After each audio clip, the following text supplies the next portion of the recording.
the word ironic is overused nowadays. I get a little tired of hearing it, but what other word can you use for a Republican administration that thinks we need to apply something called extreme vetting to refugee children trying to escape the horrors of war in the Middle East, but won't even apply ordinary vetting to billionaire nominees for the Trump fine China cabinet, to coin a phrase. If that's not ironic, it's something even worse. So look, here's how it's going right. As of now, as of this reporting, a lot of these people aren't even doing the necessary disclosure forms for the Government Ethics Office. Well, we'll be talking about that a lot because, frankly, the leader of the Government Ethics Office is horrified about what's going on with this Trump administration. And bear in mind that they're bypassing the paperwork, even though this is, by any account, the wealthiest cabinet by far ever to take office, and the cabinet with the most complicated web of financial interests and potential conflicts ever in American history. And these are the guys who either don't want to fill out their forms or don't want to make the proper divestiture moves. And that, of course, includes the guy right at the top,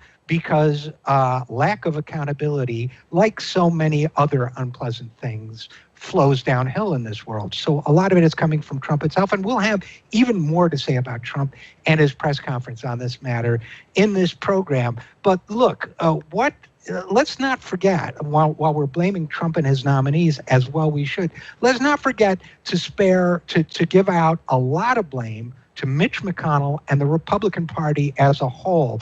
Let's not be so concerned with the greed of Trump that we forget that the entire Republican Party is enabling the greed of Trump and his appointees. Look, let's face it, this is the same Republican Party whose House members tried to gut the House Ethics Committee as their first order of business when they took their seats in the beginning of January. That was their first order of business. Now political pressure from their own constituents turned that back, but the intent was obvious.